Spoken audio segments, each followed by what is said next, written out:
दधाति पूर्वं यो वै वेदांश्च प्रहिणोति तस्मै तं हदेवमात्मबुद्धिप्रकाशं मुमुक्षुर्वै शरणमहं प्रपद्ये। ॐ शान्ति शान्ति शान्तिः। ॐ नमो ब्रह्मादिभ्यो ब्रह्मविद्या सम्प्रदायकर्तृभ्यो वंशर्षिभ्यो महद्भ्यो नमो गुरुभ्यः। सर्वोपप्लवरहितः प्रज्ञानघनः प्रत्यगर्थो ब्रह्मैवाहमस्मि ब्रह्मैवाहमस्मि। ॐ नारायणं पद्मभवं वसिष्ठं शक्तिं च तत्पुत्रपराशरं च व्यासं शुकं गौडपदं महान्तं गोविन्दयोगीन्द्रमथास्य शिष्यं श्रीशङ्कराचार्यमथास्य पद्मपादं च हस्तामलकं च शिष्यं तन्तोटकं वार्तिककारमन्यान् अस्मद्गुरून् सन्ततमानतोऽस्मि। श्रुतिस्मृतिपुराणानाम् आलयं करुणालयं नमामि भगवत्पादं शङ्करं शङ्करं शङ्कराचार्यं केशवं बादरायणं सूत्रभाष्यकृतौ वन्दे भगवन्तौ पुनः पुनः। ईश्वरो गुरुरात्मेति मूर्तिभेदविभागिने व्योमवद्व्याप्तदेहाय दक्षिणामूर्तये नमः। ॐ पार्थाय प्रतिबोधितां भगवता नारायणेन स्वयं व्यासेन ग्रथितां पुराणमुनिना मध्ये महाभारतम् अद्वैतामृतवर्षिणीं भगवतीम् अष्टादशाध्यायिनीम् अम्ब त्वामनुसन्दधामि भगवद्गीते भवद्वेषिणीं यं ब्रह्मा रुद्रमरुतः स्तुन्वन्ति देव्यैस्तवैः वेदैः साङ्गपदक्रमोपनिषदैः गायन्ति यं सामगाः ध्यानावस्थिततद्गतेन मनसा पश्यन्ति योगिनः यस्यान्तन्न विदुःसुरगणाः देवाय तस्मै नमः। तस्मै नमः।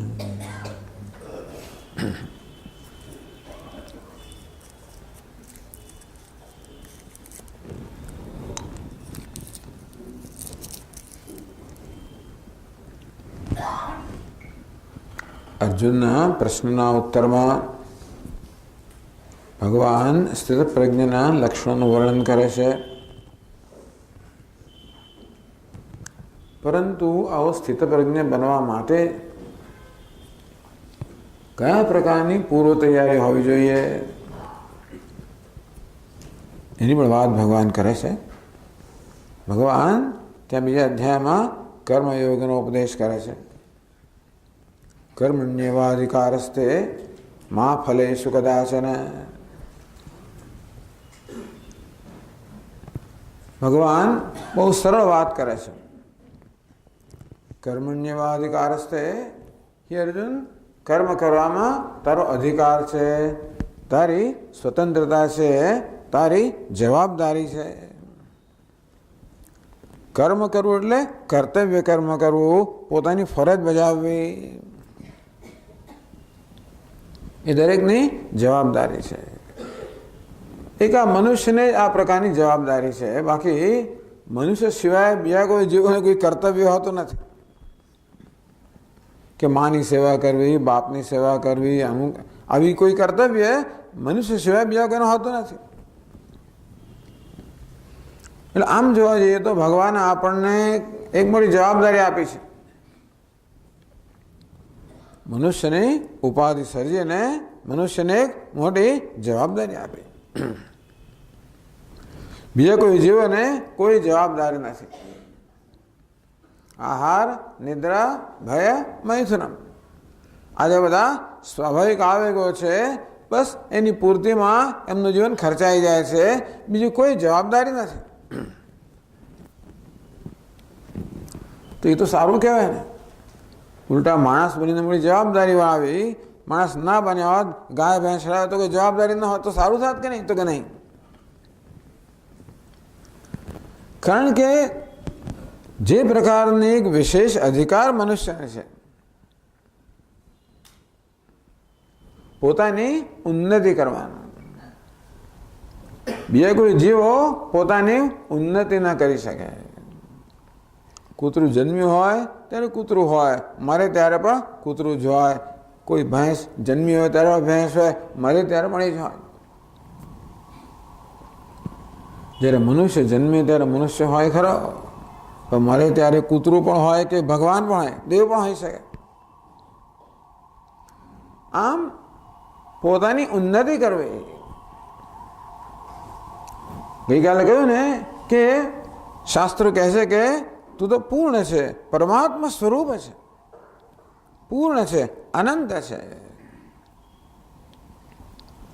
ભલે અત્યારે આપણને અનુભવ ન થતો હોય, એ તો કહેવાની જરૂરત ના પડત ને. જેનો અનુભવ થતો નથી એવું લાગે છે, છતાં પણ જે જીવનની વાસ્તવિકતા છે એનો ઉપદેશ કરે છે કે તું તો પૂર્ણ છે, અનંત છે. આટલી મહાન શક્યતા કે સંભાવના મનુષ્યમાં રહેલી છે, અને આ સંભાવનાનો, આ શક્યતાનો આવિર્ભાવ કરવો. આમ તો આ ઉપદેશ મચ્છરને આપી શકાય, તું પૂર્ણ છે. મચ્છર એવો જ છે.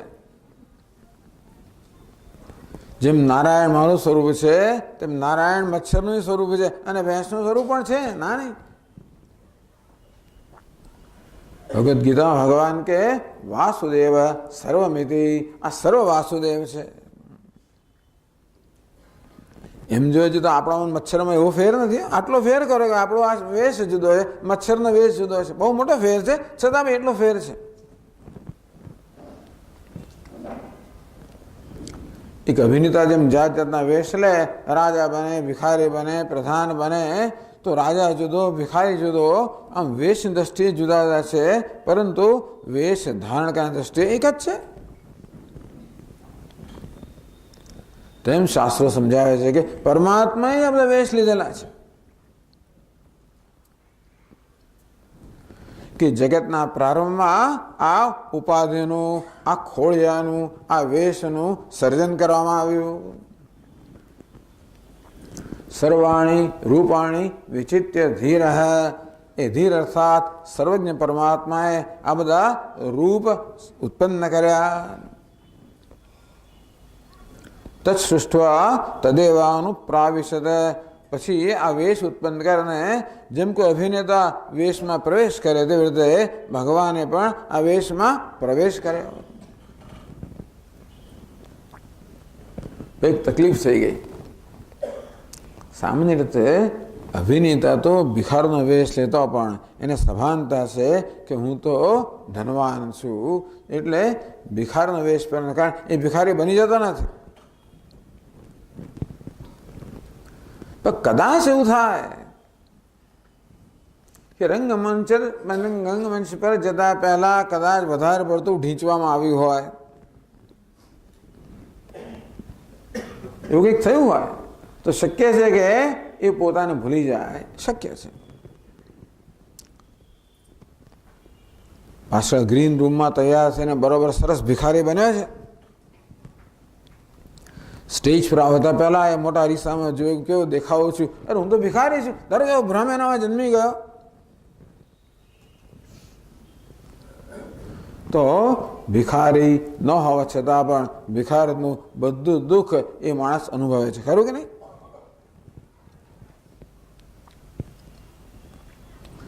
એટલે કે ભિખારીનું દુઃખ અનુભવવા માટે ભિખારી ન હોય તો પણ હું ભિખારી છું એ પ્રકારનો એક ભ્રમ હોય તો પણ પૂરતું છે. દુઃખ જન્મે છે માટે દુઃખનું કારણ છે એવો નિયમ નથી. હા, ભય જન્મે છે માટે ભયનું કારણ છે એવો નિયમ નથી. વેદાંતમાં આ રોજબરોજનું દૃષ્ટાંત છે રજ્જુ સર્પ. રજ્જુ એટલે દોરડું, એક દોરડાનો ટુકડો પડેલો છે અને ત્યાં ક્યારેક આવા મન અંધકારમાં આપણને ભ્રમ જન્મે, આ તો સર્પ છે, સાપ છે, ભયભીત થઈ જઈએ આપણે. તો મનમાં ભય જન્મવા માટે સાચો સાપ હોય એવી જરૂર નથી, માત્ર સાપનો ભ્રમ પણ પર્યાપ્ત છે, ખરું કે નહીં?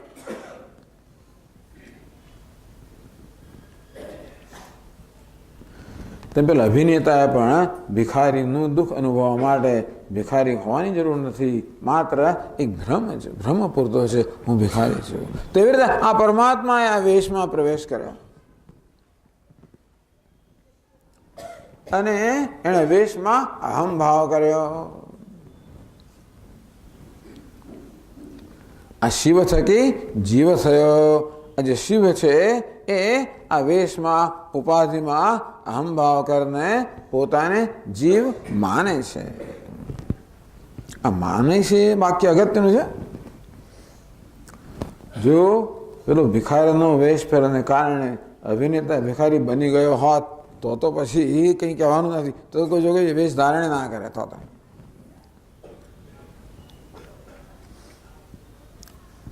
અહીં પણ આ શિવ છે એ જીવ બની નથી ગયો, એ માને છે કે હું જીવ છું. આમ જે જીવ છે વાસ્તવમાં શિવ છે એવું આપણને શાસ્ત્રો કહે છે.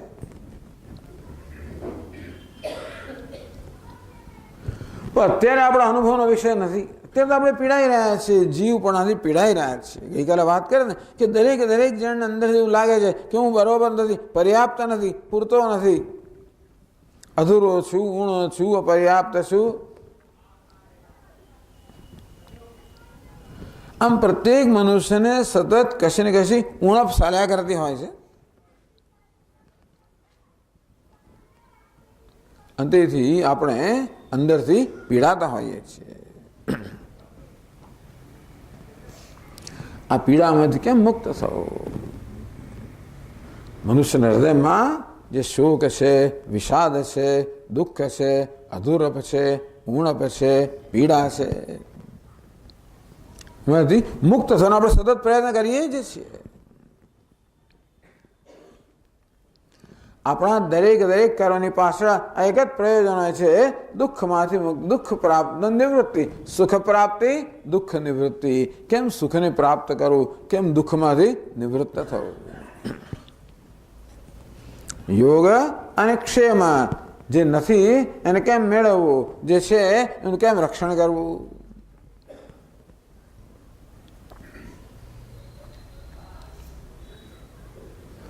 તો મનુષ્ય દુઃખમાંથી નિવૃત્ત થવા શું કરે છે? એને એમ લાગે છે કે જો હું નિર્ધન છું, ધનવાન બની જઈશ તો બસ સુખી બની જઈશ, માટે ધનવાન બનવાનો પ્રયત્ન કરે. કોઈને એમ કે ભાઈ હું અખ્યાત છું, જો વિખ્યાત બની જાઉં તો હું સુખી બની જઈશ. કોઈ વિખ્યાત બનવાનો પ્રયત્ન કરે, કોઈ ધનવાન બનવાનો પ્રયત્ન કરે, કોઈ સત્તાશાળી બનવાનો પ્રયત્ન કરે, કોઈ યશનો પ્રયત્ન કરે, કોઈ કીર્તિનો પ્રયત્ન કરે. આ પ્રકારે મનુષ્ય સતત આ બધી દુનિયાની સિદ્ધિઓ પ્રાપ્ત કરીને સુખી થવા માંગતો હોય, પૂર્ણ થવા માંગતો હોય છે. આપણને આટલું નાનું મોટું સુખ ના ચાલે, આપણે તો અનંત સુખ જોઈએ. પ્રશ્ન કરવામાં આવે કે તને કેટલું સુખ જોઈએ, આટલું સુખ જોઈએ કે આટલું જોઈએ કે આટલું જોઈએ કે આટલું જોઈએ, તમે કહેશો કે મને તો આટલું જોઈએ. આટલું એટલે કે અધધ, એટલે શું? અનંત. જેમાં કોઈ મર્યાદા, એટલું સુખ જોઈએ. મળવાનું છે કે નહીં એ મને ખબર નથી, પણ આ તો મને પૂછો તો મને આટલું જોઈએ. જો આપણને માંગે તે આપણે એવું કહેવામાં આવે ને આપણે જ્યારે બુદ્ધિશાળી હોય નહીં તો આપણે કે રાજમહેલ આપને મોટર ગાડી આપે એમ કરી કે માગીને આપણું ખાલી તક વેડફતા હોઈએ છીએ.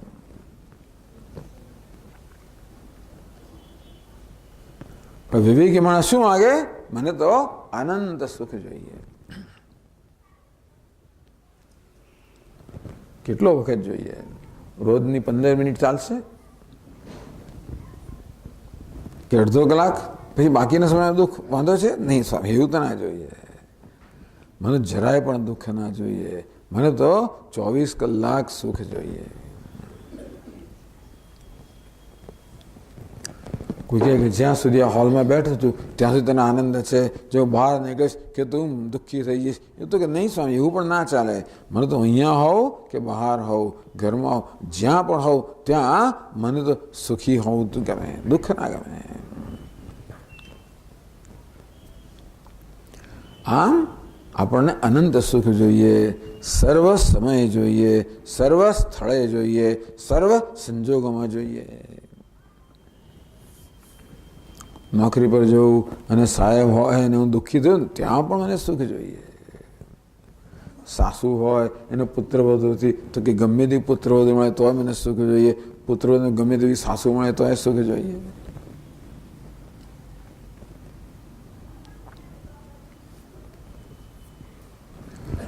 અનંત સુખ, જેને આપણે પૂર્ણતા કહીએ, જેની શોધમાં સતત મનુષ્ય છે, ત્યાં જ આપણા શાસ્ત્રો ઉપદેશ કરે છે તત્વમસી, તે તું છે, તું પૂર્ણ છે. આનંદ સુખ વિચ્છેરો જે તારું સ્વરૂપ છે. ભલે અત્યારે તારો અનુભવ ન થયો પણ તારું સ્વરૂપ છે. તો જીવન છે ને મળે છે કેવી રીતે એ પૂર્ણતાનો આવિર્ભાવ કરવો.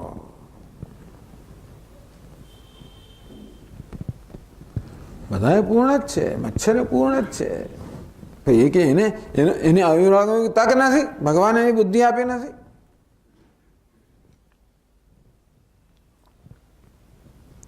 એક મનુષ્યને ભગવાને આ બુદ્ધિ આપેલી છે.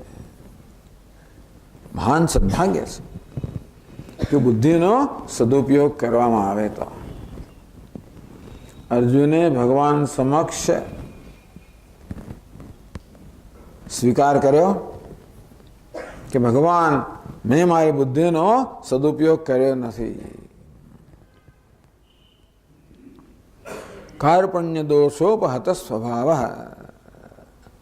કૃપણતારૂપી દોષથી મારો સ્વભાવ તિરસ્કૃત થઈ ગયો છે. અર્થાત કૃપણતા, મેં વિવેક કર્યો નથી જીવનમાં. આ દુનિયાની સિદ્ધિઓ પાછળ મારું જીવન પસાર કરેલું છે, વ્યતીત કરેલું છે. નસીબ જોગે અર્જુન ધર્માત્મા હતો, ધર્મનિષ્ઠ હતો, એટલા માટે જ એ ઉપદેશ પ્રાપ્ત કરવા ભાગ્યશાળી છે.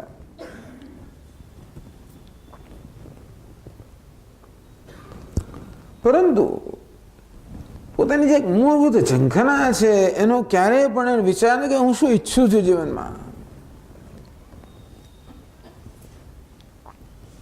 ભાગ્યે જ માણસ એનો વિચાર કરતો હોય છે. એ તો આપણે કોઈક આવા સત્સંગમાં જઈએ અને આપણું ધ્યાન દોરવામાં આવે ત્યારે જ કંઈક આપણને ખ્યાલ આવે કે ખરેખર મનુષ્ય જીવનનું શું ધ્યેય છે.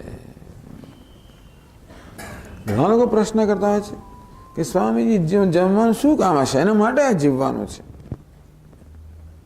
ભણેલા ઘણા લોકો આવો પ્રશ્ન કરે છે. તો કે નહીં, મનુષ્ય જીવનનું ધ્યેય છે, આપણે ધ્યેય લઈને આવેલા છીએ, જેનો ઉપદેશ આપણને શાસ્ત્રો કરે છે. તો કેમ જીવન જીવવું એનો બહુ સુંદર ઉપદેશ ભગવાન કર્મયોગ દ્વારા કરે છે. કર્મણ્યવાધિકારસ્તે મા ફલેષુ કદાચન. જીવન શું મહત્વનું છે, શું મહત્વનું નથી એ સમજવું અત્યંત આવશ્યક છે. શું પકડવું, શું છોડવું.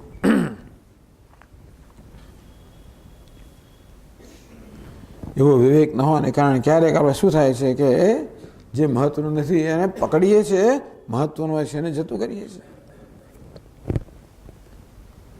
કાચાર્થમ વિસ્મૃતમ રત્નમ. કાચનો ટુકડો પણ એ બહુ ચળકાટ મારતો હોય અને હીરો માની લેવામાં આવે, અને હીરો કદાચ ચળકાટ ન મારતો એને છોડી દેવામાં આવે.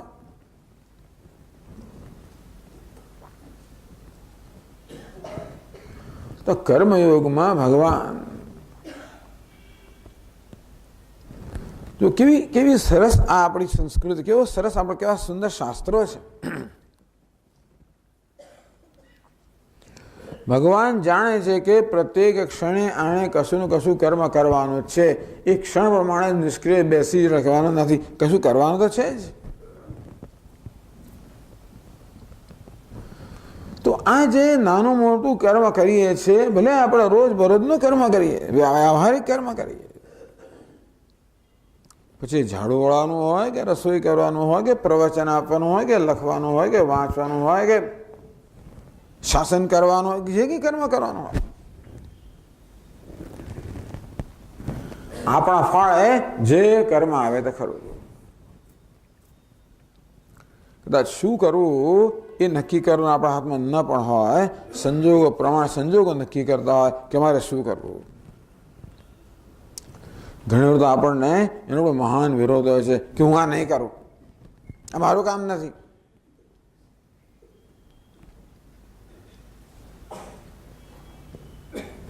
ભગવાન કે નહીં, કર્મણ્યવાધિકારસ્તે, તું કર્મનો આદર કર. કર્મ તો તારી ઉન્નતિનું એક મહાન સાધન છે.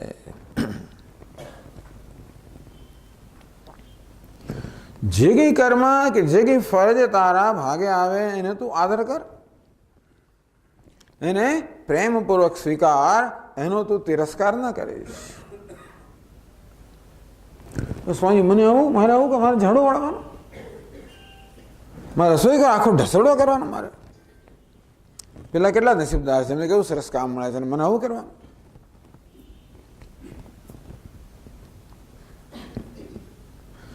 આમ આપણે ઈચ્છીએ કે આપણને એવું સારું કામ મળે જેથી આપણી નોંધ લેવાય, બધા જરા જોઈએ, મારી વાહ વાહ કરે, મારી કંઈ પ્રશંસા થાય, એવું કંઈક આપણે ઈચ્છીએ. ભગવાન કે જો કોઈ પણ કામ મોટું નથી, કોઈ પણ કામ નાનું નથી, બધા કામ સમાન મહત્વ ધરાવે છે. જગતમાં બધી વસ્તુનું સમાન મહત્વ છે, કોઈ મોટું નથી અને કોઈ નાનું નથી.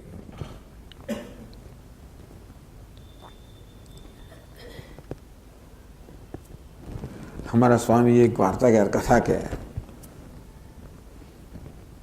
તમને ખબર છે, તમે જોયું તો હશે કે પહેલા પેલા સ્ટીમ, આપણે પેલા રેલવેના એન્જિન આવે ને, લોકોમોટિવ એન્જિન, એ કેવા આવે, સ્ટીમથી ચાલે, ભૂખ ભૂખ ભૂખ ભૂખ.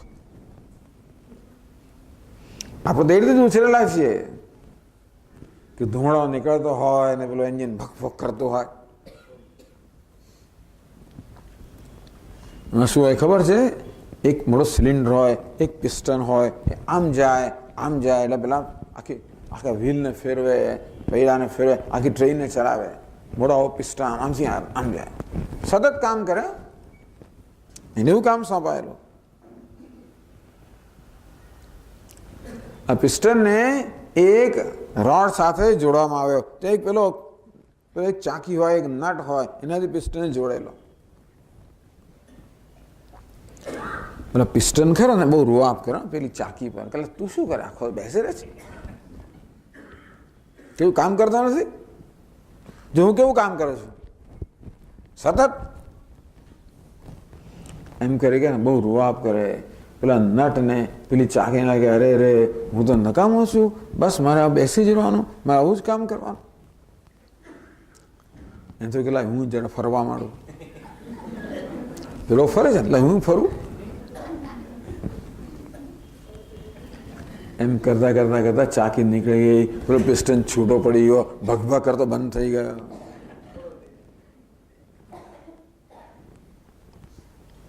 બધું મહત્વનું છે. કશી વસ્તુ ઉતરતી નથી, કશી ચઢિયાતી નથી. તેમ આપણે મહત્વના છીએ. જ્યાં હોય જે કંઈ કરતા હોઈએ એમ ન માનવું કે આપણે નકામા જ છીએ. ભલે ને કોઈ ધ્યાન આપતો હોય, ભગવાન તો ધ્યાન આપનારો છે. જો આપણે ભગવાન યાદ કરીએ તો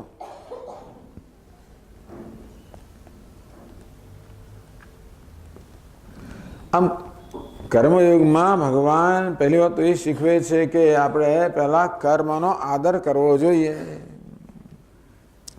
આપણી ફરજનો આદર કરવો જોઈએ, જે કંઈ આપણા ભાગે આવે એનો આદર કરવો જોઈએ. તો જ આપણે એને પ્રેમથી કરી શકીએ, નહીં તો કરી ના શકીએ. આપણે જે કરવાનું છે એ આપણે પસંદ ના હોય, એ ગમતું ના હોય, એનો આદર ન કરતા હોય તો આપણે પછી વેઠ ઉતારીએ, પછી આપણે કરવામાં આનંદ ના આવે ને. સ્વામી રોજ રોજ રસોઈ કરવામાં શું આનંદ આવે? રોજ ઝાડુ વાળવાનું મને શું આનંદ આવે? હવે કર્મનો આનંદ કેમ લેવો એ આપણે જાણવાનું છે. અમારા સ્વામી એક દૃષ્ટાંત આપે. દિલ્હીમાં એક ટ્રાફિક પોલીસ તો ખબર ને પેલા ઉભેલા હોય, વાત બતાવતા હોય, આખો દડો આમ કર્યા કરવાનું, આમ ને આમ ને આમ, હાથ ઊંચા નીચે જ કર્યા કરવાના. હું નાનો દરમાં ખબર જ ન પડે કે શું કરે છે આ બધા. મને લોકો છતાંય લોકો આમ જાય છે ને તેમ જાય છે, આ કે હાથ ખબર ન પડે, હું આખો દડો આવું જ કર્યા કરવાનું. કેટલો કંટાળો આવે, તમે વિચાર કરો.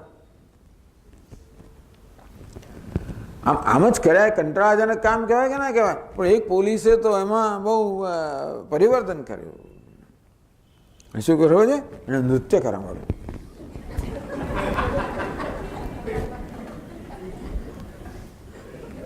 કામ તો એનું એ જ છે. જો કે પછી એને ત્યાંથી લઈ લેવો પડે, કારણ કે લોકો અટકી ગયા, એને જોવા માટે ઉભા રહી ગયા બધા લોકો, એટલે ટ્રાફિક ઉલટો બધો અટકી ગયો, એટલે પછી એને ત્યાંથી લઈ લેવો પડે. પણ તેનો અર્થ એ છે કે ગમે તે કામ હોય એને આપણે રસપ્રદ બનાવી શકીએ. જો રસ લઈએ તો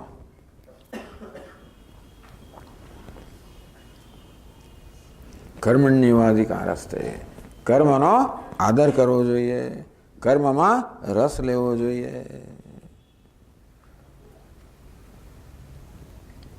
કેવું કર્મ છે એની ચિંતા ના કરવી જોઈએ. જે કર્મ કે ફરજ મારે ભાગે આવે એ ભગવાને આપેલી છે, બીજું કોઈ નથી આપતું. નાના સ્વામી મારો પતિ આમ કહે છે, મારી પત્ની આમ કહે છે, મારો સાહેબ આમ, એ તો બધા વચ્ચેના આવે, એ તો બધા સુનિમિત્ત છે. મૂળ કહેનાર કોણ છે? ઈશ્વર છે. તો આવી રીતે કર્મનો આદર કરીએ, કર્મ રસ લઈએ તો આપણને કર્મનો આનંદ આવે.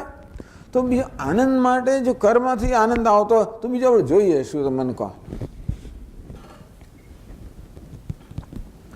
જે કામ કરતા હોઈએ એનો આપણે આનંદ માણી શકતા હોઈએ તો આપણે લગભગ મુક્ત થઈ ગયા.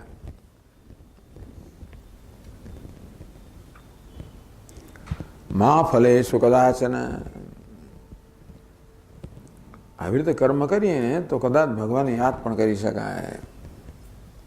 ભગવાન ત્યાં સુધી કહે છે કે આવી રીતે કર્મ પ્રેમથી કરતા કરતા તું મનમાં વિચાર કર કે આ કર્મથી ભગવાન પ્રસન્ન થાવ. યતઃ પ્રવૃત્તિર્ભૂતાનાં યેન સર્વમિદં તતં સ્વકર્મણા તમભ્યર્ચ્ય સિદ્ધિમ વિંદતિ માનવઃ.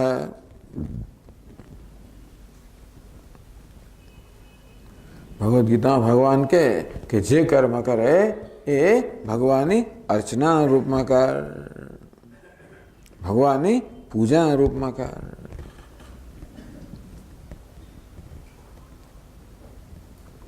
કર્મ જ પૂજાનો સામાન બની ગયો. બસ કર્મ કરते હોય તો આટલો ખ્યાલ રહેવો જોઈએ કે આનાથી ભગવાન ખુશ થાવ. બસ સ્વામીજી હું મનમાં ભગવાનને અર્પણ કર્યું એટલે ભગવાન ખુશ થવા ને, હું ગમે તે કર્મ અર્પણ કરી શકું? તો અમે એક શરત મૂકવામાં આવી.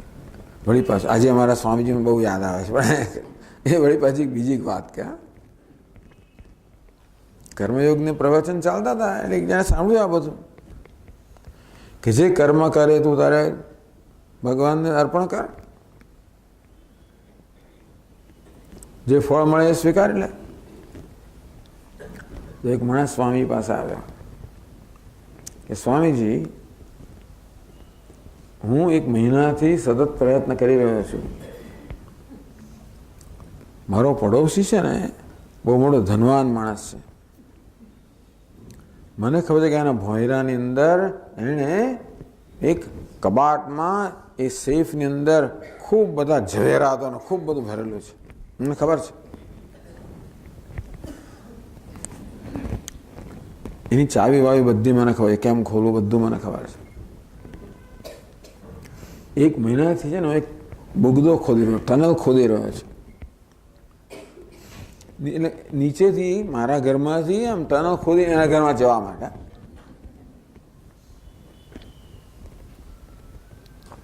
બસ 1 દિવસનું કામ બાકી છે. આ કર્મ કરતા હું ભગવાનને કહી હું કહું છું કે ભગવાન, બસ આ ભગવાનને અર્પણ કરું છું.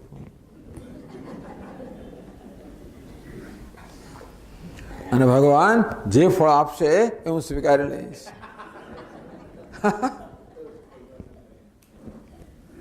તો આ કર્મયોગ કહેવાય કે ના કહેવાય? તો નહીં, આવું કર્મ એ છે એ ભગવાનને ના અપાય. અધર્મ ભગવાનને ના અપાય. ધર્મ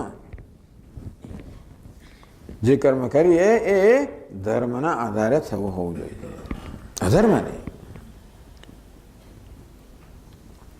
નહીં તો આપણે કરતા જોઈએ છે ને. અમે નાના હતા ત્યારે ઘરમાં દર મહિને સત્યનારાયણની પૂજા થાય એટલે ગાંધીને ત્યાં લેવા મોકલે, જા ભાઈ પાન લઈ આવો, સોપારી લઈ આવો, ફલાણું લઈ આવો. તો સોપારી લેવા જાય ને ગાંધીને ત્યાં તો પૂછે કે શેના માટે લેવાની છે?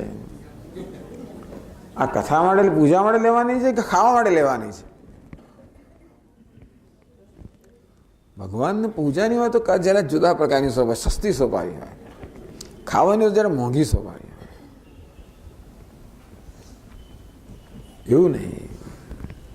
ભગવાનને આપીએ તો શ્રેષ્ઠ વસ્તુ આપવી જોઈએ. જે આપણી પાસે હોય શ્રેષ્ઠ વસ્તુ. યોગ કર્મસુ કૌશલમ. કર્મ તો થવું જોઈએ ધર્મના આધારે થવું જોઈએ, મૂલ્યોના આધારે થવું જોઈએ. એ પણ યાદ રાખવાનું કે પ્રામાણિકતા હોવી જોઈએ, પરિશ્રમ હોવો જોઈએ.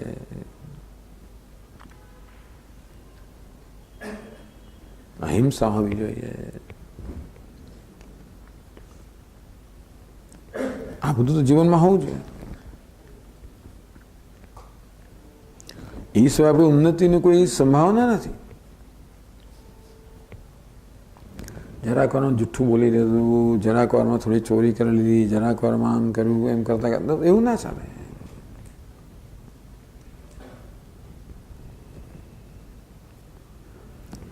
આમ કર્મયોગ છે તો સરળ વસ્તુ, પણ આટલી વસ્તુ ધ્યાનમાં રાખવાની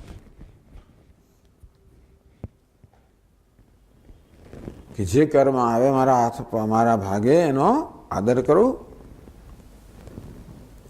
એમાં રસ લઉં, એને પ્રેમથી કરું, એને આવકારું, એને પ્રેમથી કરું, અને સાથે સાથે મનમાં આવું ધ્યાન રાખવું કે આ કર્મ તો ધર્મના આધારે, મૂલ્યોના આધારે થાય તો ભગવાન પ્રસન્ન થાય, નહીં તો ના થાય.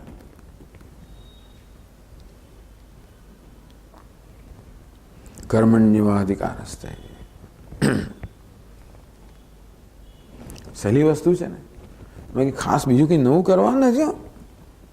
આપણે એમ કે સંન્યાસ દઈએ તો ઉન્નતિ થાય એવું નથી. આપણે જ્યાં છીએ ત્યાં ભગવાન તો બતાવે છે કે જ્યાં છીએ, જે જગ્યાએ છીએ અને જે કરવાનું છે એ કરતાં કરતાં કેમ આપણે આત્માની ઉન્નતિ કરીએ.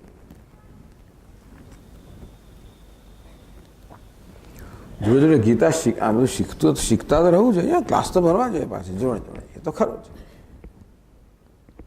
કે તો આપણે માર્ગદર્શન મળે.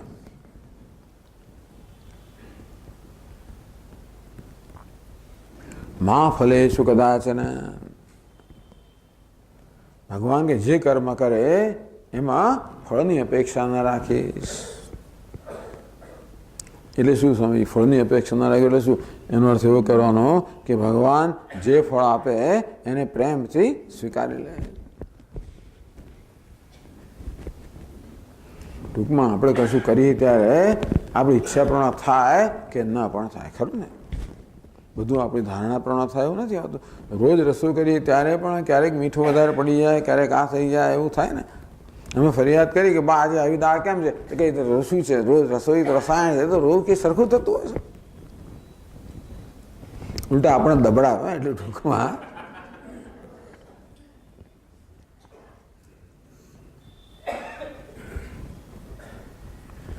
ભગવાન કહે છે સિદ્ધ સિદ્ધ્યો સમો ભૂત્વા સમત્વમ યોગ ઉચ્યતે.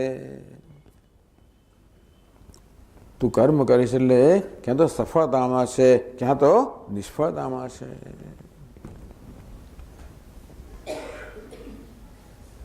સમો ભૂત્વા બંનેને સમાન ભાવે સ્વીકારી લે. એવું તો કહેવાતું સ્વામીજી, સફળતા એટલે સફળતા, નિષ્ફળતા એટલે નિષ્ફળતા, બે સમાન કેવી રીતે હોય? બંને તો વિરુદ્ધ એકબીજાની, બે સમાન કેવી રીતે હોય? તો એ રીતે સમાન છે કે કર્મ ફળ આવે છે એ ઈશ્વર પાસેથી આવે છે, ભગવાન પાસેથી આવે છે. કર્મ હું કરું એનું પરિણામ કોણ નક્કી કરે? ભગવાન નક્કી કરે.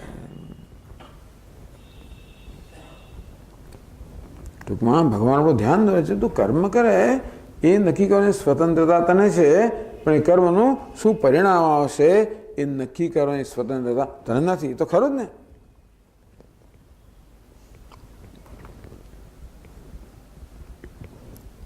તો જે વસ્તુની સ્વતંત્રતા આપણને નથી એને વિરોધ વગર પ્રેમપૂર્વક સ્વીકારી લેવું, એને કહેવાય છે પ્રસાદ બુદ્ધિ. કર્મનું ફળ શું છે?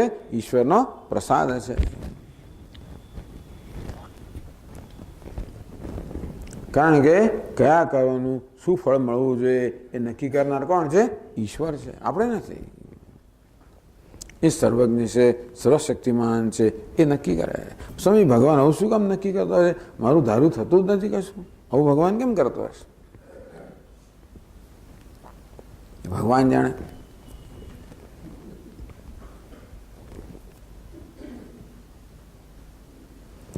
શક્ય છે કે આપણી ધીરજની, આપણી શ્રદ્ધાની કસોટી કરતો હોય.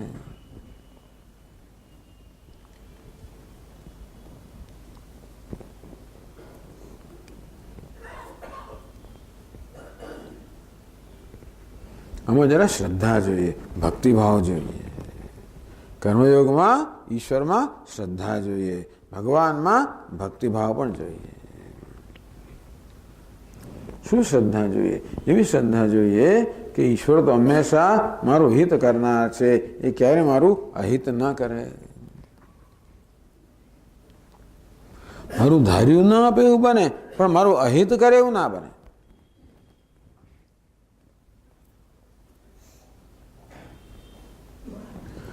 માં પણ બાળક જે માગે એ બધું આપી દેતી હોય છે. ડાહી માં તો એવું ના કરે. અત્યારની માં કદાચ કરે, બાળક જે માગે આપ્યા કરે, એટલે હું બાળક બહુ પ્રેમ કરું છું, જે માગે આપે. તો આપણે બગાડી મૂકીએ ને. એનો ઉછેર કરવાનો છે કે એને બગાડવાનો છે? ઉછેર કરવાનો, એને ઘડવાનો. એટલે આપણે એમ લાગે કે ભાઈ આ માગણી પૂરી કરવાથી બાળકનું અહિત થશે, તો એ પૂરી ના પણ કરીએ. બાળક બિચારો માદું થયું નહીં, ચોકલેટ માંગ કરતો ના આપીએ આપણે કે નહીં અત્યારે નહીં, તને શરદી થઈ છે, આ ના ખવાય. ચોકલેટ ના આપો તો ના આપો, પણ ઉપરથી કડવી દવા આપો પાસે, એવું ખરું કે નહીં? કડવી આપવી પડે કે નહીં? ના ના ભાઈ મારા બાળકને હું તો કોઈ દિવસ કડવી દવા ના આપું, હું તો એને બધું મીઠું મીઠું જ આપું.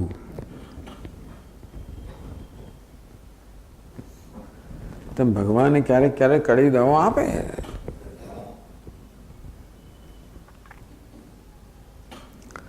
ભગવાનને શું કહે છે? વૈદ્યો નારાયણો હરિ. નારાયણ કોણ છે? વૈદ્ય છે. વૈદ્યની દવા સામે કડવી હોય, પણ એને શું થાય લાભ? આપણો વ્યાધિ દૂર થાય. તો આપણો ભવરોગ છે, ભવરોગ ભૈષજમ. ભગવાન કેવો છે? ભૈષજ છે, વૈદ્ય છે. એ પ્રકાર આપણે જોઈએ કે જે મને પ્રદાન કરે છે એની પાછળ કંઈક પ્રયોજન હશે, કંઈક મારું ભલું થવાનું હશે. આજે નહીં તો આવતીકાલે થવાનું હશે, ખબર નથી.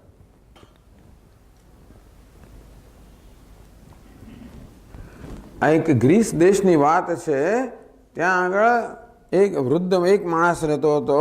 એનો એક યુવાન દીકરો હતો. આ યુવાન દીકરો એકવાર મિત્રો સાથે કંઈ જંગલમાં ગયો હશે, ત્યાંથી ઘોડાને પકડીને લઈ આવ્યો. ઘોડો ઘરમાં ઘોડો આવ્યો મફતનો. લોકો તો આવીને અને અભિનંદન આપવા મળ્યા કે તું તો બહુ નસીબદાર છે ભાઈ, જો તારા દીકરા તને તો એમને એમ કંઈ પૈસા ખર્ચા વગર ઘોડો પ્રાપ્ત થઈ ગયો. ઈશ્વર જે કરે એ સાચું. પેલો શું કે એના ઈશ્વર જે કરે એ સાચું. થયું શું કે એક વખત આ છોકરો ઘોડા પર બેસીને ઘોડેસવારી કરતો હશે, જંગલમાં ગયો હશે. ઘોડો તો જંગલ કેળવાયેલો ન હતો. છોકરાને ફેંકી દીધો અને ભાગી ગયો. હાડકા પાંસળા એક થઈ ભાગ્યા. આના 6 મહિનાનો ખાટલો થયો. એને જ લોકો આવીને પછી આને આશ્વાસન આપે કે બહુ દુઃખ, બહુ ખરાબ છે ભાઈ, હો તારા દીકરાને આવું વાગ્યું અને આવી પથારી થઈ. કે ભગવાન જે કરે સારું જ કરે. એટલે આમાં તો કંઈ સારું હોય. પણ 1 મહિના પછી આ દેશ જેમાં રહેતો હતો એને બીજા દેશ સાથે યુદ્ધ જાહેર થયું. અને તેના શાસકોએ કહ્યું કે જેટલા યુવાનો એ બધા યુદ્ધમાં ભરતી થઈ ગયો લશ્કરમાં. આ તો બિચારો ઘાયલ હતો ને, એટલે એને ભરતી ના થવું પડ્યું. પાછા પેલા આવીને બધાને કે હા તો બહુ નસીબદાર છે ભાઈ.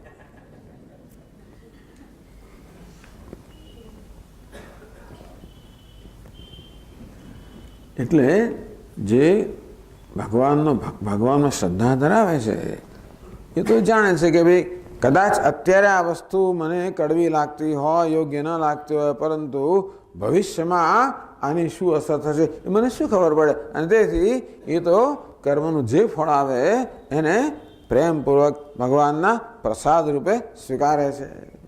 મા ફલેષુ કદાચન.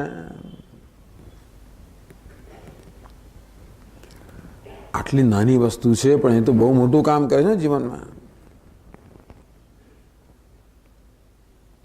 આવું કરવાથી શું થાય? આ પ્રસાદ બુદ્ધિ છે ને, એટલે ભગવાન જે આપણને કર્મનું ફળ આપે એને આપણે ભગવાનના પ્રસાદ રૂપે સ્વીકારીએ તો શું થાય ખબર છે? મનના બધા વિરોધો ધીમે ધીમે શાંત પડતા જાય. આપણું મન કેવું છે? કશી વસ્તુ ન ગમે તરત વિરોધ કરીએ, ફરિયાદ કરીએ, દ્વેષ કરીએ. કશું ગમતું મળે તો આસક્તિ થઈ જાય, ગમતું ન ગમતું મળે તો દ્વેષ થઈ જાય. આમ સામાન્ય રીતે આપણને પરિસ્થિતિ પ્રત્યે રાગ અને દ્વેષનો સંબંધ હોય છે. પરંતુ આ રીતે જે મને પ્રાપ્ત થાય એને ઈશ્વરના પ્રસાદ રૂપે સ્વીકારવાને કારણે ધીમે મારા વિરોધો ઓછા થાય, મારા પ્રત્યાઘાતો ઓછા થાય, બધા રિએક્શન્સ ઓછા થાય. ચાલો ઈશ્વર ઈચ્છા, હરિ ઈચ્છા. જે હરિ કરશે તે મમ હિતનું. આ બધું સહેલું નથી, પણ આવું કરવાનું ભગવાન કહે છે.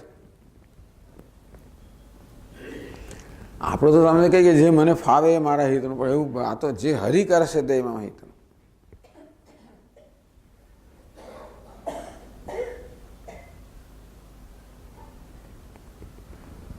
તો ભગવાન કહે છે કે આ પ્રકારે કર્મ કરવાથી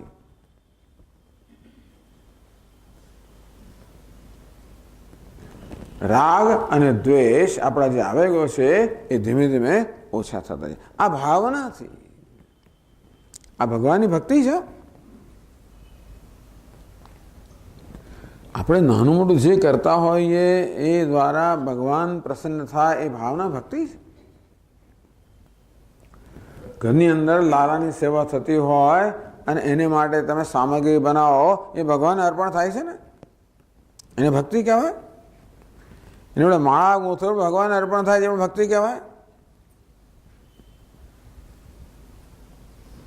તો એ માળા અર્પણ કરવાની ભાવના ભક્તિ છે ને. અમે રસોઈ બનાવતો હોય એને ભક્તિ ના કહેવાય, પણ ભગવાનને સામગ્રી બનાવતા હોય પછી મનમાં એ પ્રકારનો ભાવ હોય કે આ ભગવાનને અર્પણ થઈ રહી છે કે થવાની છે, તો એ ભક્તિ કહેવાય. તેવી રીતે આપણા મનમાં જે કંઈ કર્મ કરતા હોઈએ એ ભગવાનને અર્પણ કરવાની ભાવના હોય તો ભક્તિ કહેવાય. સાથે સાથે ભગવાન જે ફળ આપે એને આપણે પ્રસાદ રૂપે સ્વીકારીએ શ્રદ્ધાપૂર્વક, એ પણ શું કહેવાય? ભક્તિ.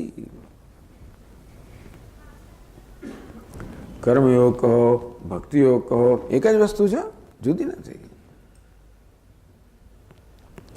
ये तो सर्वाणि कर्माणि मयि संन्यस्य मत्पराः अनन्येनैव योगेन माम ध्यायन्तो उपासते. 12મા અધ્યાયમાં ભગવાન જે ભક્તિ યોગમાં આવું જ કહે છે. ये तो सर्वाणि कर्माणि मयि संन्यस्य, જે લોકો સર્વ કર્મ મને સમર્પિત કરે છે.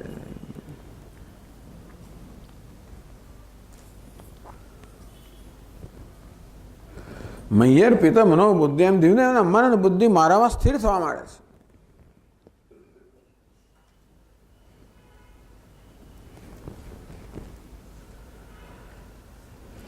ધીમે ધીમે મોહના પડો દૂર થવા માંડે છે. યદા તે મોહ કલિલમ બુદ્ધિર વ્યતિતરિષ્યતિ તદા ગંતાસि નિર્વેદમ શ્રોતવ્યસ્ય શ્રુતસ્ય છે.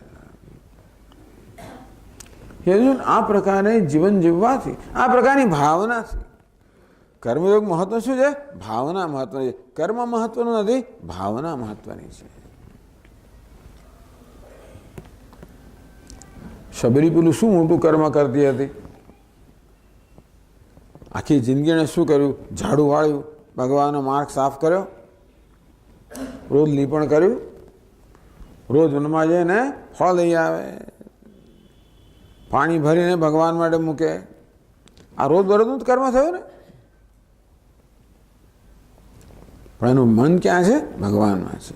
કે ભગવાનની ચાલતા હશે, એમના પગે કાંટા ના વાગવા જોઈએ, કોઈ કાંકરા વસમાં ન આવવા જોઈએ. ભગવાનની બેસશે માટે આ ભૂમિ પવિત્ર હોવી જોઈએ. એ ગોબરથી પવિત્ર કરે. ભગવાન ફળ ખાશે માટે એ ખાટા ના હોવા જોઈએ, એ મીઠા હોવા જોઈએ. એટલે બરાબર તપાસ કરે કે મીઠું છે કે નહીં, એવું કહે છે આ લોકો. આવું ખરેખર એ રામચરિત માનસમાં કે એવું વર્ણન આવતું નથી, પણ ક્યાંક છે ખરું આ કે શબરી ચાખી ચાખીને ભગવાન બોર આપે. એક જણાએ પ્રશ્ન કર્યો કે ભાઈ આ શબરીનું ચિત્ર આપણે દેખાય છે, શબરી કેવી છે? એક વૃદ્ધ સ્ત્રી છે, દાંત તો છે નહીં, એટલે ખાય છે, ફ્રૂટ ખાધા કેવી રીતે? પ્રશ્ન એને એ થયો. આ કોઈ વળી ફળદ્રુપ ભીજાવાળો માણસ નીકળ્યો. શબરીને દાંત તો છે નહીં, તો ચાખે કેવી રીતે? ચાલો એ તો આપણને ખબર નથી, જે હશે તે. પણ કહેવાનું વસ્તુ એ છે ને કે ભગવાન કેમ પ્રસન્ન થાય, દરેક વસ્તુ એ જ એકમાત્રનું પ્રયોજન છે. કર્મ ગમે તેવું હોય, એની પાછળ જે ભાવના છે એ જ કર્મને યોગ બનાવે, એ જ ભક્તિ છે. આમ કરતા કરતા કરતા આપણા મનના બધા વિક્ષેપો ઓછા થતા જાય. કર્મજમ બુદ્ધિયુક્તાય ફલમ ત્યક્ત્વા મનીષિણઃ. કર્મજમ ફલમ ત્યક્ત્વા, આ કર્મમાંથી ફળ જન્મે એની આસક્તિ છોડી દે. કરવું એ મારું કામ છે, એમાંથી શું મળે એ જોવાની મને ચિંતા નથી.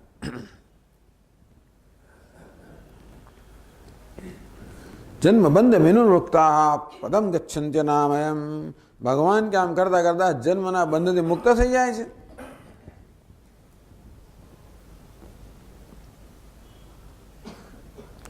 અસક્તો હ્યાચરન કર્મ પરમાપ્નોતિ પુરુષ. ભગવાન કે અનાસક્તિથી કર્મ કરે અસંગતાથી કર્મ કરે. એટલે કે આ કર્મ કરવા દ્વારા મને શું વ્યક્તિગત વળતર મળશે એવા કોઈ પ્રકારની ગણતરી વગર કરે. આપણે તો કર્મ કરીએ તો પણ આપણા અહંકારને પોષવા માટે કરતા હોય છે.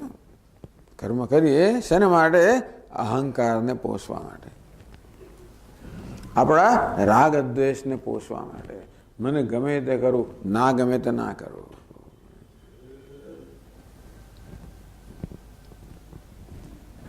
પણ દરેક પરિસ્થિતિમાં આપણી પાસે આ પ્રકારનો વિકલ્પ હોય છે. મને શું કરવું ગમે અને શું કરવું યોગ્ય છે. What I like to do, what I should do. મને શું કરવું ગમે અને શું કરવું યોગ્ય છે. કર્મયોગી શું કહે? જે યોગ્ય છે તે હું કરીશ, મને ગમે કે ના ગમે. મને ગમે તે જ કરું અને ના ગમે તે ના કરું તો પછી આપણે ગમાને પોષણ આપતા હોઈએ છીએ, અહંકારને પોષણ આપીએ છીએ, રાગ દ્વેષને પોષણ આપીએ છીએ. પણ ગમે કે ના ગમે જે યોગ્ય છે તે કરો. જેવું નાટક ભજવાતું હોય ને, નાટકનું જે પાત્ર હોય ને એ પાત્રએ જે પ્રકારે સ્ક્રિપ્ટ હોય, પેલું પટકથા હોય એ પ્રમાણે જ બોલવાનું હોય, એ પ્રમાણે જ વર્તવાનું ખરું ને સ્ટેજ પર. એને ફાવે એમ બોલે?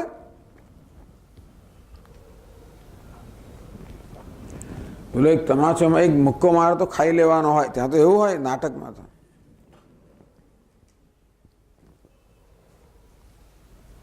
રોજનું નાટક, રોજ એને મુક્કોમાં રોજ ખાઈ લે. મુક્કો તો આપણને લાગે પણ તો એવું કી. પણ એક વાર થયું શું કે ઘરે કંઈ ઝઘડો થયો હશે, અહીંયા આવતા પહેલા પત્ની સાથે કે બોલાચાલી થઈ, ઝઘડો થયો હશે એટલે એનું મગજ ગયેલું છે, તપી ગયેલું. એ તપેલા મગજ સાથે અભિનય કરતો, એક્ટિંગ કરતો હતો. એમાં પહેલાં મુક્કોમાં એક દિવસ લગાવી દેવાને સામે ભૂલી ગયો કે હું એક્ટિંગ કર્યું હતું, ભૂલી ગયો. એને કે અમારી પત્ની કંઈ કરી છે, સીધું પેલું ટ્રાન્સફરન્સ થઈ ગયું.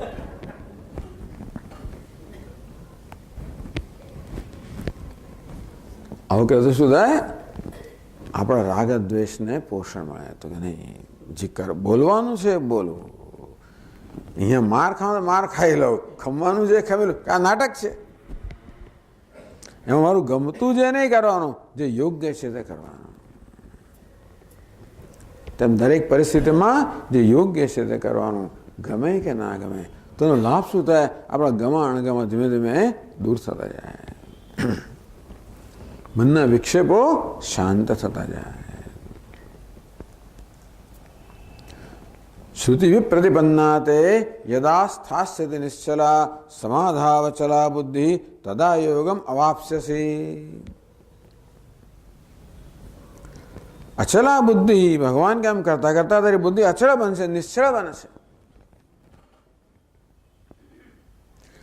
આપણી બુદ્ધિને ચંચળ બનાવનાર હોય, અસ્થિર બનાવનાર હોય, વિક્ષિપ્ત કરનાર હોય તો આપણે રાગ દ્વેષ છે.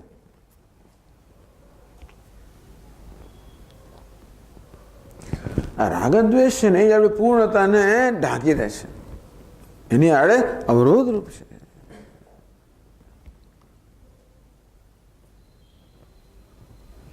એટલે જીવનનો એક કાર્યક્રમ ભગવાન આપ્યો. શું કાર્યક્રમ આપ્યો? કે તમારે સુખ પ્રાપ્ત કરવાનું નથી, જે સુખ છે એનો આવિર્ભાવ કરવાનો છે. રાગ અને દ્વેષ છે આપણો મોટા શત્રુઓ છે. મહાશનો મહાપાપમાં વિદ્યેન મિહ વૈરિણમ. ભગવાન ક્યાં તમારો વૈરી છે? ઇન્દ્રિયસ્ય ઇન્દ્રિયસ્યાર્થે રાગ દ્વેષો વ્યવસ્થિત તયોર્ન વશમાગચ્છેત તૌ યસ્ય પરિપંથિનો. આપણે આની ચર્ચા કરશું.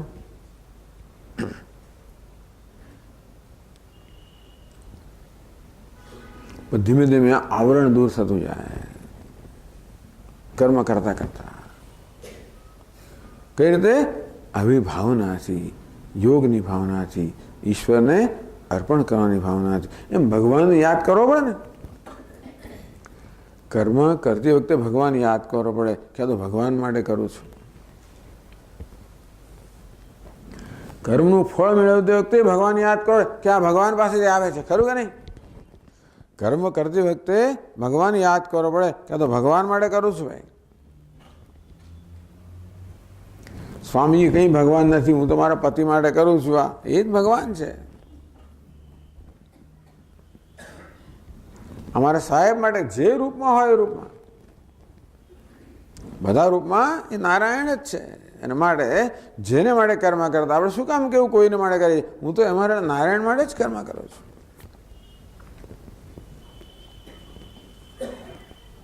આમ કર્મ કરતી વખતે ભગવાન યાદ કરીએ, કર્મનું ફળ પ્રાપ્ત કરતી વખતે ભગવાન યાદ કરીએ કે ફળ આપનાર તો ભગવાન છે.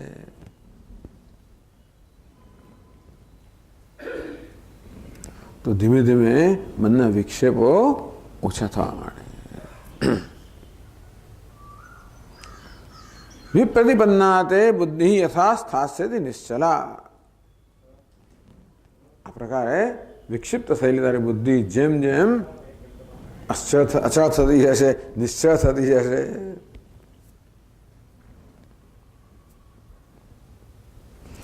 સમાધૌ અચલા બુદ્ધિ તદા યોગમ અવાપ્સ્યસી.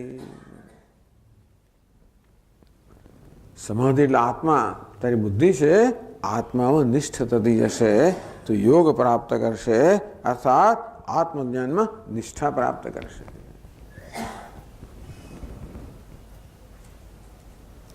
આમ ભગવાને કર્મયોગનું વર્ણન કર્યું, એનું પરિણામ બતાવ્યું. એમ વચ્ચે એવું છે ને કે સાથે સાથે એવું માની લઈએ છીએ આપણે કે આપણે શાસ્ત્રનું પણ શ્રવણ કરતા હોઈએ, ચિંતન કરતા હોઈએ જોડે જોડે, પણ એ બધી વસ્તુ ક્યારે આપણને અસરકારક બને? જ્યારે આપણું મન આ પ્રકારે તૈયાર થયું હોય ત્યારે.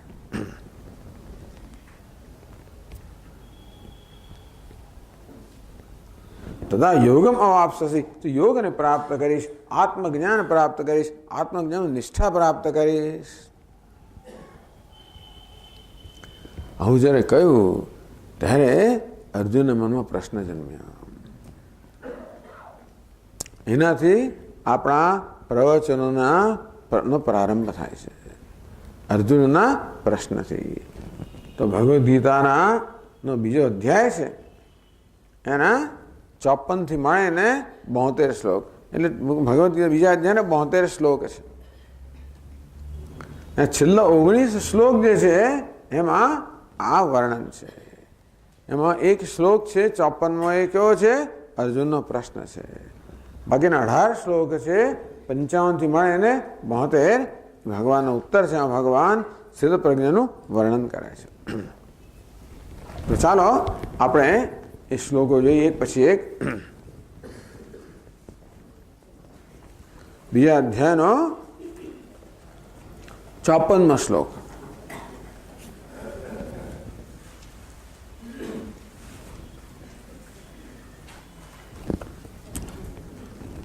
ચાલો, કોઈની પાસે કંઈ હોય એવું લાગતું નથી ગીતા ખાસ, પણ તો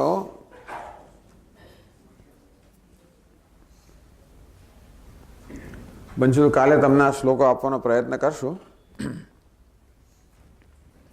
ચાલો, આજે તો બીજા અધ્યાયનો 54મો શ્લોક બોલો. અર્જુન ઉવાચથી.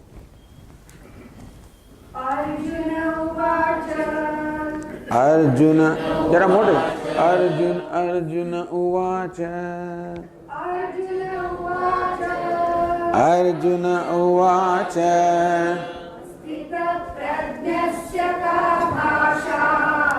સ્થિતપ્રજ્ઞસ્ય કા ભાષા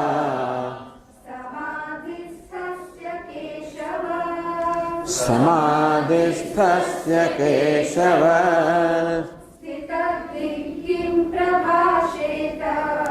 સ્થિતધિः કિં પ્રભાષેત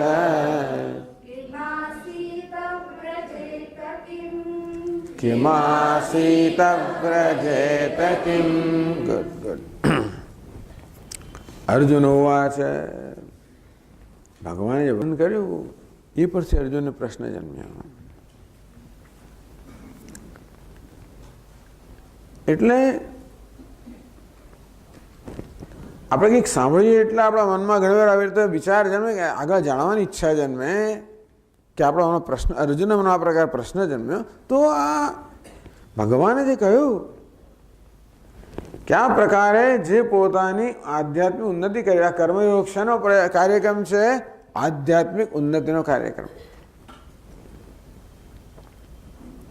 આગળ કહ્યું ને કે શાસ્ત્ર કહે છે કે વાસ્તવમાં પૂર્ણતા એ આપણું સ્વરૂપ છે તો ભગવાને એક કાર્યક્રમ આપ્યો કે કેવી રીતે આ પૂર્ણતાનો આવિર્ભાવ કરવો કયો કાર્યક્રમ કર્મયોગ એમાં ખરેખર ઉપદેશ છે યોગનો ઉપદેશ છે યોગ એટલે ભાવના કર્મ મહત્વનું નથી ગીતામાં કઈ વર્ણન નથી કે કયા પ્રકારનું કર્મ કરવું એનું વર્ણન નથી જે કર્મ આપણા ભાગે આવે એ કર્મ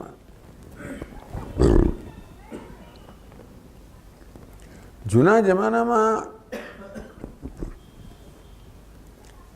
પ્રમાણમાં વસ્તુ સરળ હતી વૈદિક કાળમાં ત્યારે વર્ણાશ્રમ વ્યવસ્થા બરોબર ચાલતી હતી વર્ણ બ્રાહ્મણ ક્ષત્રિય વૈશ્ય શૂદ્ર આશ્રમ બ્રહ્મચારી ગૃહસ્થ વાનપ્રસ્થ સંન્યાસી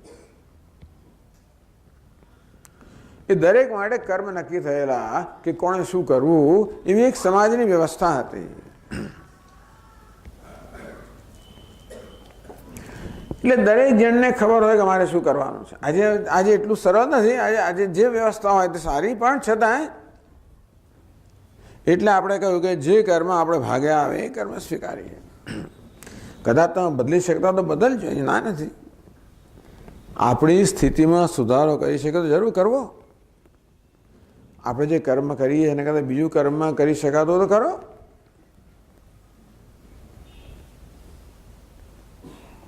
પછી કંઈક તો કરવાનું જ છે તો અર્જુનને પ્રશ્ન થયો કે આ પ્રકારે જે પોતાની આધ્યાત્મિક ઉન્નતિ માટે આ પ્રકારનો એક સભાન પ્રયત્ન કરી રહ્યા છે હવે યોગની ભાવનાથી કર્મ કોણ કરી શકે જે ફળ મળે એને ભગવાનના પ્રસાદ રૂપે કોણ સ્વીકારી શકે જ્યારે આપણા જીવનમાં ધ્યેયની સ્પષ્ટતા હોય ત્યારે જો દુનિયાવી ધ્યેય હોય મને કેમ વધુ મળે હું બીજા કરતા કેમ આગળ નીકળી જાઉં મારી કેમ વાહ વાહ થાય મારી કેમ નામ ના થાય આવું ધ્યેય હોય તો કર્મયોગ શક્ય નથી હા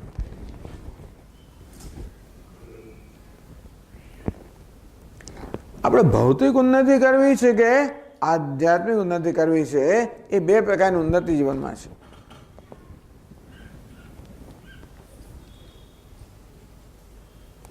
એનો એવું નથી કહેવા માંગતા કે જે આધ્યાત્મિક ઉન્નતિ ઈચ્છે છે એની ભૌતિક ઉન્નતિ ન થાય એવું નિયમ નથી પણ માત્ર દુનિયાવી સિદ્ધિઓ જોઈતી હોય માત્ર ભૌતિક ઉન્નતિ જ કરવી હોય માત્ર આપણા વ્યક્તિગત સ્વાર્થનું પોષણ કરવું હોય આપણા રાગ દ્વેષનું પોષણ કરવું એવું આખી દુનિયા કરતી હોય છે એમાં કોઈ નવીન વસ્તુ નથી દુનિયા તો કરતી જ હોય છે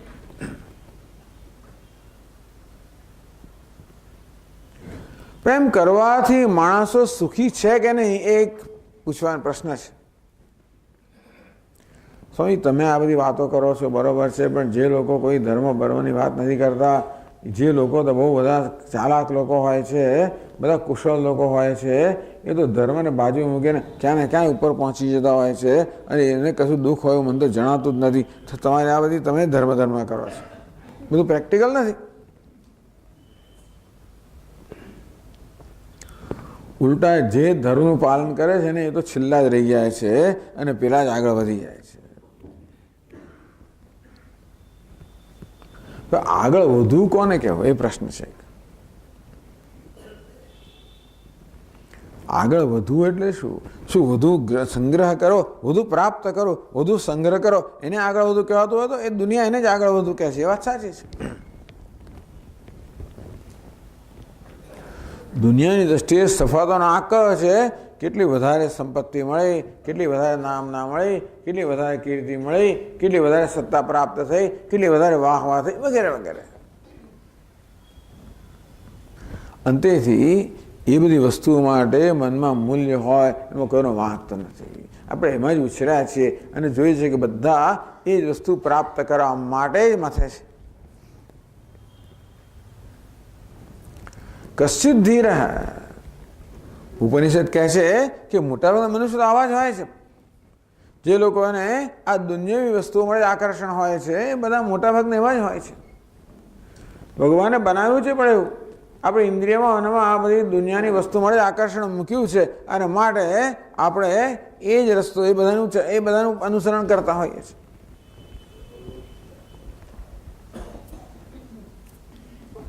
ઉપનિષદ કહે છે કશ્ચિત ધીર પ્રત્યેગાત્માનમૈક્ષત આવૃત ચક્ષુ અમૃતત્વમિચ્છન. કોઈક ધીર હોય, કોઈક વિવેકી હોય, બહુ લોકો નથી હોતા. મનુષ્યાણામ સહસ્રેષુ કશ્ચિદ યતતિ સિદ્ધે. ભગવાન કહે કે હજારોમાં કોઈક એવો હોય જેનામાં આ પ્રકારની સૂઝ હોય કે જેનામાં આવો વિવેક હોય. હું જીવનમાં શું ઈચ્છું છું? ભગવાન અનંત સુખ ઈચ્છું છું. પહેલાં એ સમજ આવી જોઈએ. હું સુખ ઈચ્છું છું, વસ્તુ નથી ઈચ્છતો. આપણે વસ્તુ ઈચ્છીએ છીએ. કોઈ વસ્તુ માટે વસ્તુ નથી ઈચ્છતું, સુખ માટે ઈચ્છે છે ને. માણસ ધારો કે કરોડપતિ બનવા માગતો હોય તો શેને માટે?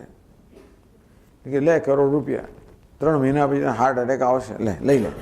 તો કોઈ માંગો તો લેવાનો છે કોઈ?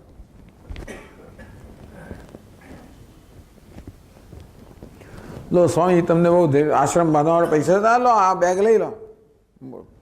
સુટકેસ તમને ખબર છે?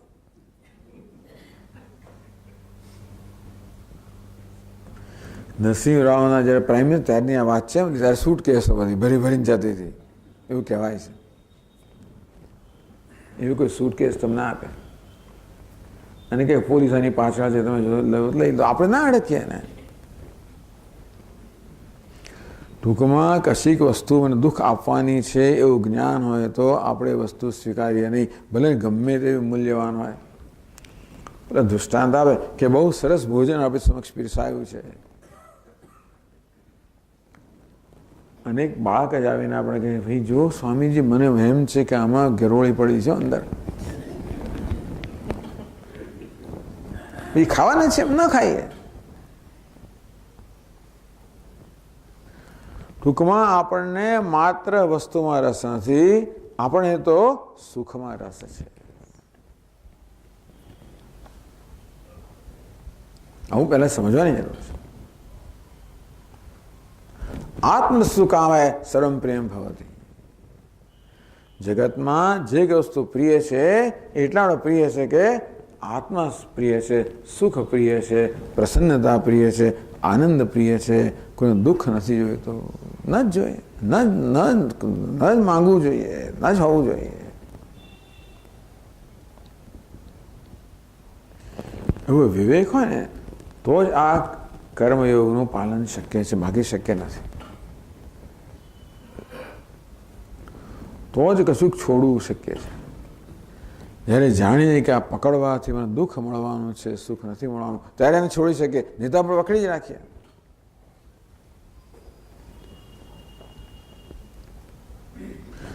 આમ જે મનુષ્યો દુન્યવી સિદ્ધિને ધ્યેય માને છે એ લોકો પણ ખરેખર તો એ દ્વારા સુખ ઈચ્છે છે કે દુઃખ ઈચ્છે છે? સુખ જ ઈચ્છે. કમનસીબે દુનિયાવી વસ્તુઓને અને સુખને સરખાવવામાં આવે છે. જેટલું વધારે હોય એટલું વધારે સુખી, એવી જાતનું એક સમીકરણ છે, ઇક્વેશન છે. પરંતુ એ સમીકરણ બરોબર નથી. કયું સમીકરણ આવે છે વેદાંત? કે જેટલી આપણે વધારે આંતરિક ઉન્નતિ કરીએ એટલા વધારે સુખી.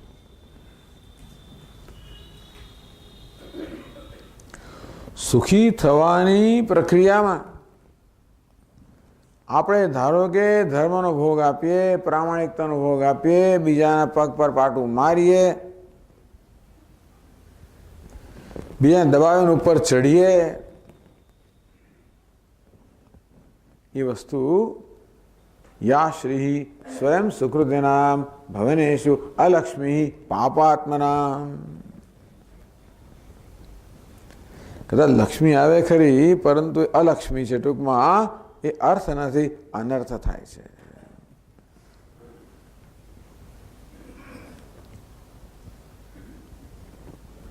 પણ આ એક સમજ હોય કે સુખ તો અંદરથી પ્રાપ્ત કરવાની વસ્તુ છે, બહારથી પ્રાપ્ત કરવાની વસ્તુ નથી. એનો આવિર્ભાવ કરવાનો છે, એ મેળવવાનું નથી.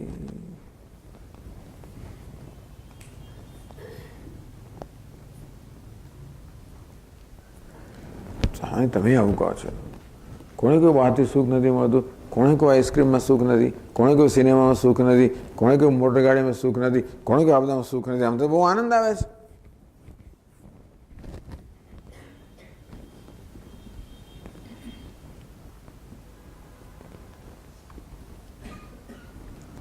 ઊંધિયું અને જલેબી કોણે કે મજાના આનંદ છે.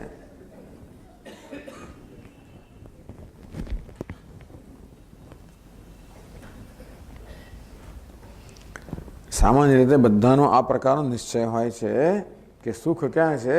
સુખ તો જગતના વિષયોમાં છે, પ્રિય વિષયમાં જ છે.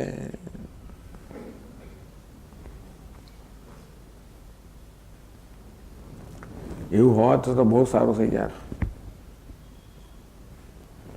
આ માણસ આઈસ્ક્રીમ જેટલો આપે એટલો ખાય એવું માને છે. બસ આઈસ્ક્રીમ એટલે સુખ. તો હું તારા રેફરી આઈસ્ક્રીમ ભરી નાખ ભાઈ, તું આખો દડો ખાધા કરે એટલે સુખી થઈ જાય છે.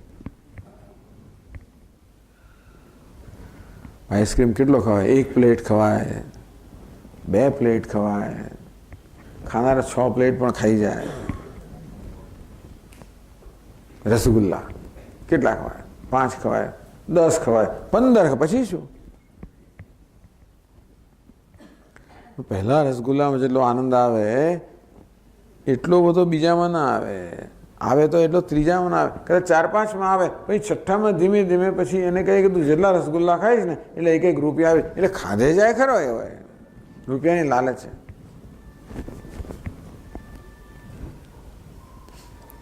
હોસ્ટેલમાં છોકરો આ પ્રકારની હોડ લગાવે.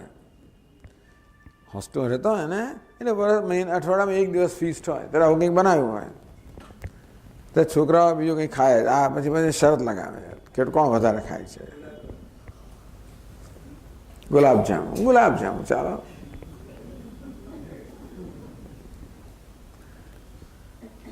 પેલો કે હું 15 ખાઈ આપું, પેલો કે હું 20 ખાઈ આપું,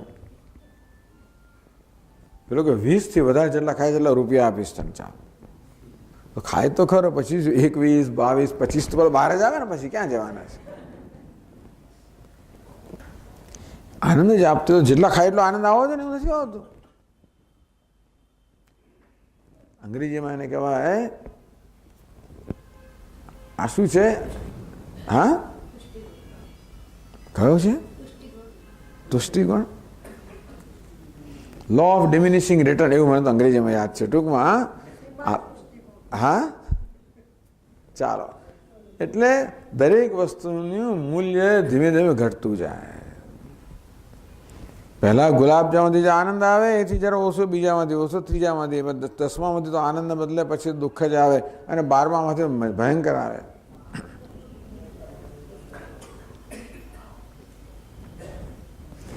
એક તો ફોન લાવવાના જ નહીં હોય, લાવે પછી બંધ કરવાના હોય, બંધ ના કરીએ તો પછી વાતો કરે પાછા લોકો, તો અહીંયા નહીં આવ્યા.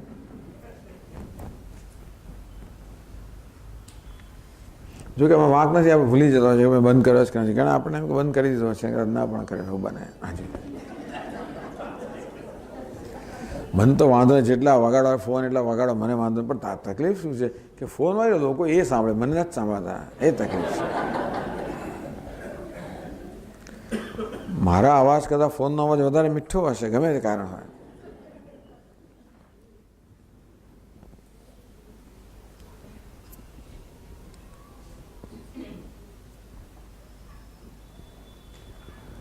પરંતુ સુખ બહારના વિષયમાંથી આવે છે એ માત્ર આપણો ભ્રમ છે.